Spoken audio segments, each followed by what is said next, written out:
Hello guys, welcome to my channel. स्वागत है आपका मेरे चैनल पर। करंट एनर्जी चेक इन कर रही हूँ, क्या कुछ है आपके आसपास energy. Divine ancestor master spirit guide, please messages को निकालने में मुझे इंट्यूशन दीजिए, हेल्प कीजिए, मेरे व्यूअर्स की हेल्प कीजिए। व्यूअर्स प्लीज़ फोकस कीजिए आज की रीडिंग पर, मेडिटेट कीजिए थोड़ा सा। करंट एनर्जी चेक इन, क्या चल रहा है आपके आसपास।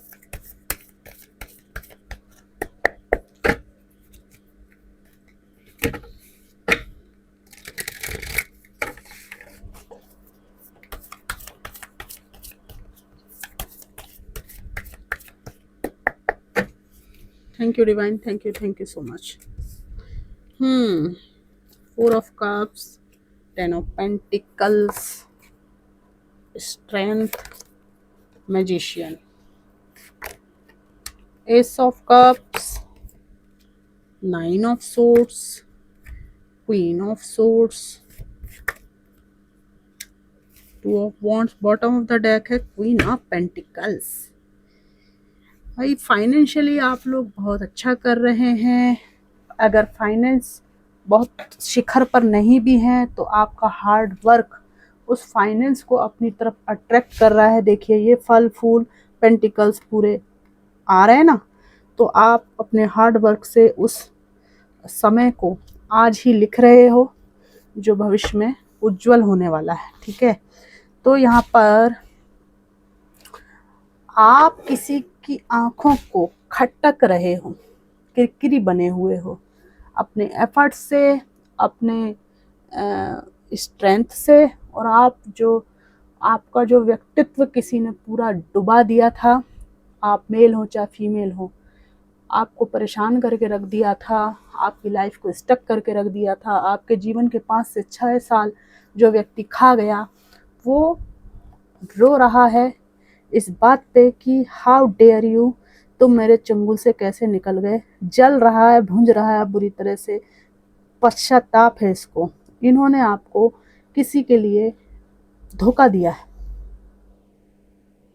ये अलग है वर्तमान में आपसे। ठीक है, तो इनको बहुत खटक रही है आपकी ये स्थिति कि अब आप जो कमियां थी आपके जीवन में, फाइनेंस की कमी जिसकी वजह से इनकी ज़रूरत पड़ती थी, ठीक है ना, इमोशनल नीड, वो सब खूटियाँ आपने छोड़ दी हैं।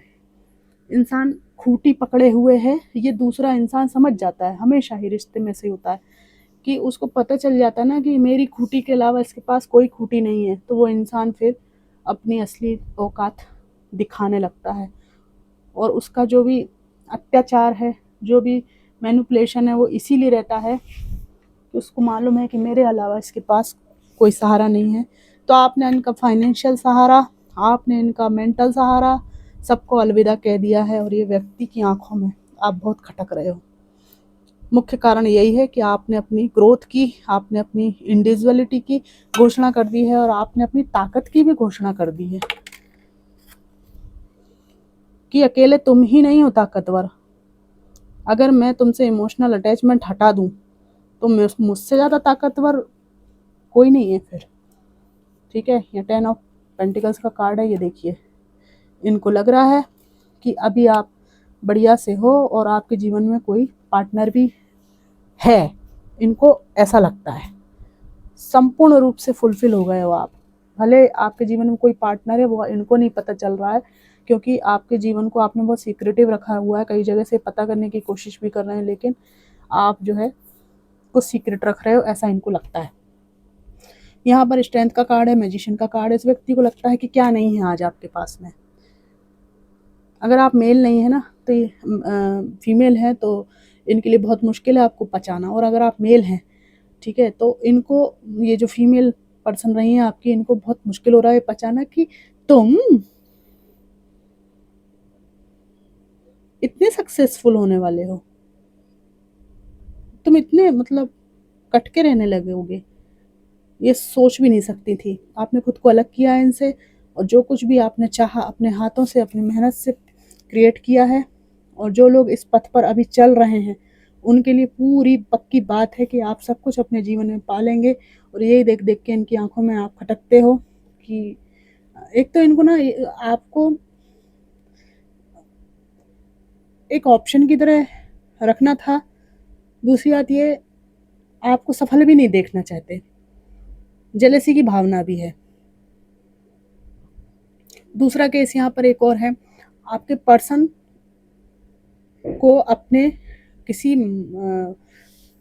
फैमिली मेंबर की बात मानकर कहीं पर और कमिटमेंट करना पड़ा है, कहीं पर और इन्वॉल्वमेंट इनकी हुई है, एंगेजमेंट इनकी हुई है।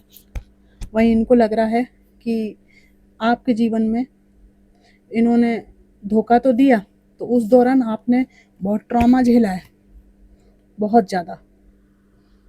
कोई कोई आशा की किरण नहीं छोड़ी इन्होंने जीवन में, लेकिन जब ये अपने जीवन में आगे बढ़ गए तो आपने अपने को बहुत मुश्किल से संभाला, लेकिन जब संभाला तो बहुत ही बेहतरीन तरीके से संभाला है। यहाँ पर इन्होंने अपने परिवार के कारण कहीं और मैरिज की है, कास्ट की प्रॉब्लम यहाँ पर है, वैचारिक मतभेद यहाँ पर हैं, खासकर रिलीजियन और कास्ट को लेकर। इन्होंने देखा कि जब इन्होंने आपको छोड़ा है बुरे वक्त में, मजबूरियों का हवाला देकर, तब आपने भी इनको बता दिया कि ठीक है, मैं अपना देखता हूँ या देखती हूँ। इनको लगता है कि आपने अपनी इनर पीस को चुना है, ठीक है। ये जो पर्सन जिन्होंने मजबूरी में, मतलब किसी मजबूरी की वजह से अलग हुए हैं, इनको लगता है कि आपके जैसा व्यक्ति इनको दोबारा नहीं मिलेगा, पर ये अपने माता या पिता का दिल नहीं तोड़ना चाहते थे, और फैमिली बैकग्राउंड से जो पर्सन मैच करता वहाँ इन्होंने मैरिज की है। अब ये जो टॉक्सिक इंसान है, जिसने धोखा दिया है आपके साथ रिश्ते में रह के, कमिटमेंट का वादा करके, उसको आप ऐसे लग रहे हो कि अभी जान ले लोगे, प्राण निकल रहे हैं इनके आपको देखकर, क्योंकि मन बहुत होता है आने का, ठीक है, लेकिन ये जो आने का जब सोचते हैं ना, विचार करते हैं, तो इनको अपने कर्म याद आते हैं, और इनको लगता है कि उन कर्मों का इनको प्रसाद सजा कर देने के लिए आप बिल्कुल रेडी हो। तो ये व्यक्ति सिर्फ माथा पकड़ के बैठी हैं या बैठे हैं, इनको बहुत डर लग रहा है आपसे, पर आप इनको खटकते भी बहुत हो, क्योंकि आप अपने जीवन के निर्माता, अपनी दुनिया को खुद से बनाने वाले हो। ये व्यक्ति बहुत ज़्यादा स्टक है,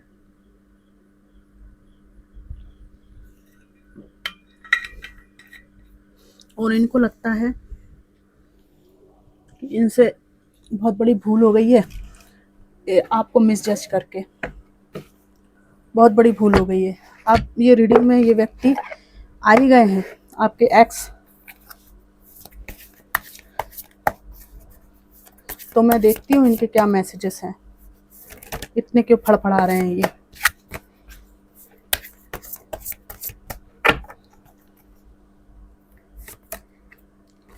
the heat between us is intense. जहाँ भी ये है वो भावनात्मक लगाव, वो पैशन इनको महसूस होता। Why do I deserve someone like you. कैसे मुझे तुम मिल गए। I can't take it any more. जो कुछ भी इनके जीवन में चल रहा है उससे बहुत त्रस्त है ये व्यक्ति। Why is it that you love me. इनको संदेह होता रहता है कि आपने इनसे कैसे प्यार कर लिया, मतलब ये योग्य नहीं थे आपके प्रेम के, इनको ऐसा लगता है। आई एम द मैन, और अगर फीमेल थी तो आई एम द वुमैन, मतलब आई एम द मैन मतलब होता है कि मैं ही हूँ सब फसाद की जड़, मैंने किया सब कुछ। यहाँ पर सेक्स विथ यू का कार्ड है, और व्हाट इज द ट्रुथ।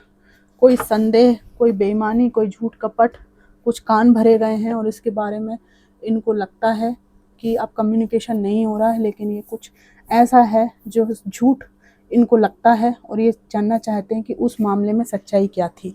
या तो इनके कान किसी ने भरे हैं कि आप किसी के साथ इन्वॉल्व हो, या कुछ संदेह भरा गया है ना, आपके बारे में।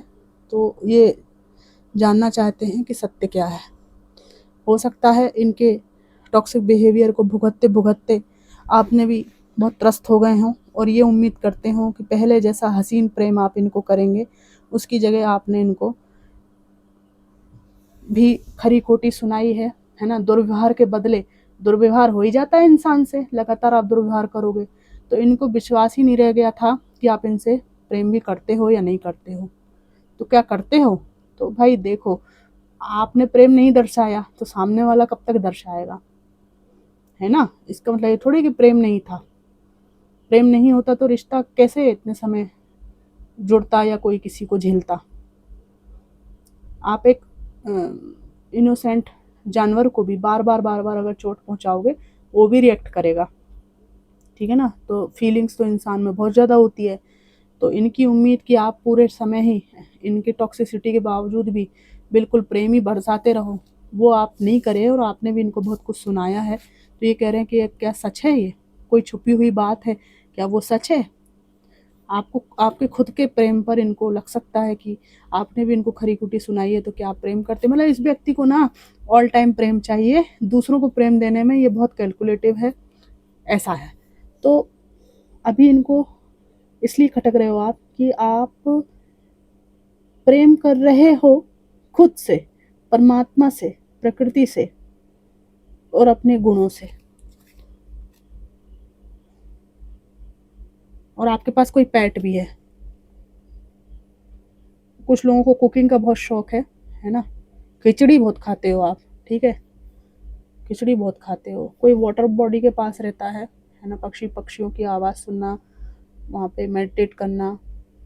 कोई ऐसी जगह जहाँ पे पार्क हो, जलाशय हो, ऐसी जगह पे आप पिकनिक विकनिक मनाते हो, वहाँ की कुछ फ़ोटोग्राफ्स भी आपने डाली होगी, कहीं से इनको मिली होगी किसी दूसरे सोर्स से, तो इनको लगता है कि आप तो बढ़िया खुश हो इनके बिना, तो इसलिए ये थोड़े से जेलस होते हैं और आप इनकी आंखों में खटक जाते हैं। तो एक्चुअली क्या है, रिश्ते में रह के कब्जियत की भावना, कब्जा करना, रिश्ते से बाहर होके भी दूसरे की ज़िंदगी को कब्जा करने की भावना, इससे पूरा जीवन इंसान का कब कट जाता है, कब। भाई आप दूसरों पे कब्जा करना चाहते हो, पर आप तो खुद उछल के थर्ड पार्टी में चले गए। तो आपके जो सिद्धांत हैं वो मेरे लिए अलग, आपके लिए अलग, है ना, मेरे व्यूअर्स के लिए अलग, खुद के लिए अलग, ऐसा क्यों? आप कोई मतलब विवाह महान विभूति हो क्या कि आपके लिए कुछ स्पेशल रूल हैं और बाकी लोगों के लिए कुछ साधारण रूल हैं कि वो बिल्कुल लॉयल्टी रहेंगे और वो आपसे पृथक होने के बाद भी जो है आपकी ही पूजा करेंगे और आपको ही याद कर करके अपनी ज़िंदगी तबाह करेंगे? आपने कोई एग्रीमेंट किया है क्या जो आप किसी के जीवन भर वो कब्जा करके रखेंगे उसकी लाइफ पर? तो इनकी ऐसी ही मानसिकता है। इवन ये अगर वुमेन भी है ना, तो वुमेन्स भी बहुत टॉक्सिक होती हैं, ठीक है। ऐसी कोई बात नहीं है इस संसार में, जिसका जो नेचर है ना वो मेल और फीमेल देख के नहीं होता है। जिसका जो नेचर होता है वो होता है, उसके लिए वो स्वयं जिम्मेदार होता है, उसका आसपास का वातावरण जिम्मेदार होता है, उसकी जिदों को कैसे पूरा किया गया है, कैसे उसको हमेशा जीतने की आदत डाली गई है, हार को स्वीकार करने की सहन शक्ति नहीं डाली गई है, उस पर निर्भर करता है। भले वो चाहे मेल हो चाहे वो फीमेल हो, ठीक है। दूसरे की ना को सीरियसली लेना, क्योंकि दूसरे के हृदय की बात को सीरियसली लेना अगर आपने अपनी अपब्रिंगिंग में नहीं सीखा है, ठीक है, तो वो चीज़ आपको भविष्य में भी रिश्तों को निभाते टाइम नुकसान पहुंचाएगी। तो यही इनके साथ है, ठीक है। टॉक्सिक हैं, वैसे ही रिश्तों को इन्होंने देखा है। घरों में लात जूते चलते हुए जो लोग देखते हैं वो अपने परिवारों में भी लात जूते से ही बात करते हैं, क्योंकि उनको लगता है कि यही ट्रीटमेंट का सही तरीका है, ठीक है। एज ए चाइल्ड उनकी कोई गलती नहीं है, उन्होंने जो देखा वही किया, पर दूसरा व्यक्ति सफ़र करता है ना रिश्तों में। दूसरा व्यक्ति जो कटुता है, जहर है दूसरे के मन में, उसको सहन करता है ना, वो व्यक्ति का अपब्रिंगिंग अलग है। इसीलिए रिश्ते में आते टाइम, शादी ब्याह करते टाइम आचार विचार, आपकी वाइब्रेशन, है ना, किस परिवार से आप बिलोंग करते हो, आपका रहन सहन, खान पान, इवन खान पान में भी विवाद होते हैं। क्यों देखते थे हमारे पूर्वज इतना मेल मिलाप करके, क्यों देखते थे सिमिलर लोगों को? इसीलिए कि वैचारिक मतभेद, खान पान में मतभेद, रहन सहन में मतभेद से बहुत सारी चीज़ें उभर कर आती हैं और तालमेल नहीं बैठ पाता। या तो आप इतना सेक्रीफाइस करने को तैयार हो, फिर तो सेक्रीफाइस तो फिर दो तरफा होगा, तो ये इसी तरह से बैलेंस बिगड़ता चला जाता है और रिश्ते नहीं चल पाते। तो फ्रेंड्स, ये थी collective reading, current energy check in में जो आया वो मैंने यहाँ पर रीड किया है। और ये रीडिंग आपको कितनी मैच करी मुझे ज़रूर बता दीजिएगा। Thanks for watching.